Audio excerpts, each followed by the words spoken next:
citing First John 5th chapter and 7th verse that we just studied, the reference to the spirit, water, and blood as a scribal insertion, as it says.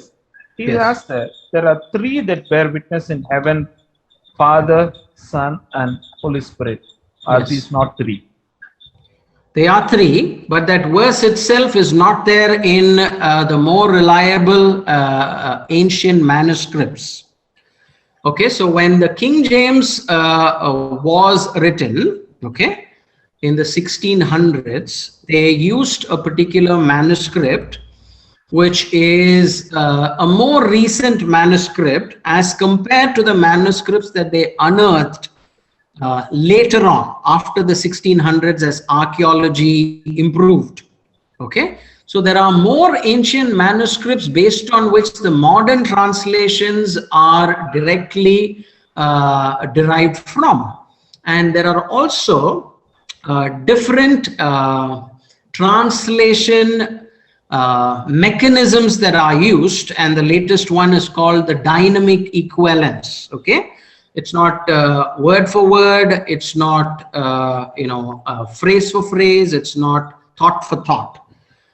So they use the contextual meaning, they understand the original setting, they understand the author, the audience, and they give they use a technique called as dynamic equivalence, and they come to that translation. So what I'm here saying is that particular verse that you say, the three, okay, Father, Spirit, and Son, is a verse that is written in the margin of an ancient text, which a scribe that copied that manuscript somehow inserted into the main text, and it is found way into the body of the Bible, okay, the ancient translations of the Bible.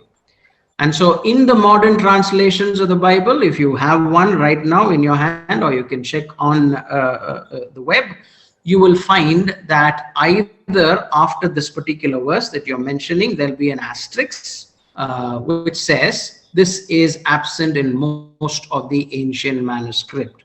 This is present only in a few later manuscripts, so on and so forth. So what I'm saying is, I'm not saying that, of course, it adds up to three. That's very evident. But I am arguing for the fact that this is a scribal insertion. There are many other ways in scriptures to prove the triunity of God.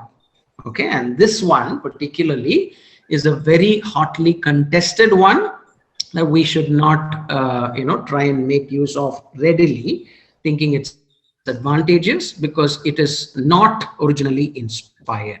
It is a scribal insertion, it is a copyist error. I've given references at the end of the presentation where you can check sites called as such as Defending Inerrancy, and you can read about it in detail. Thank you.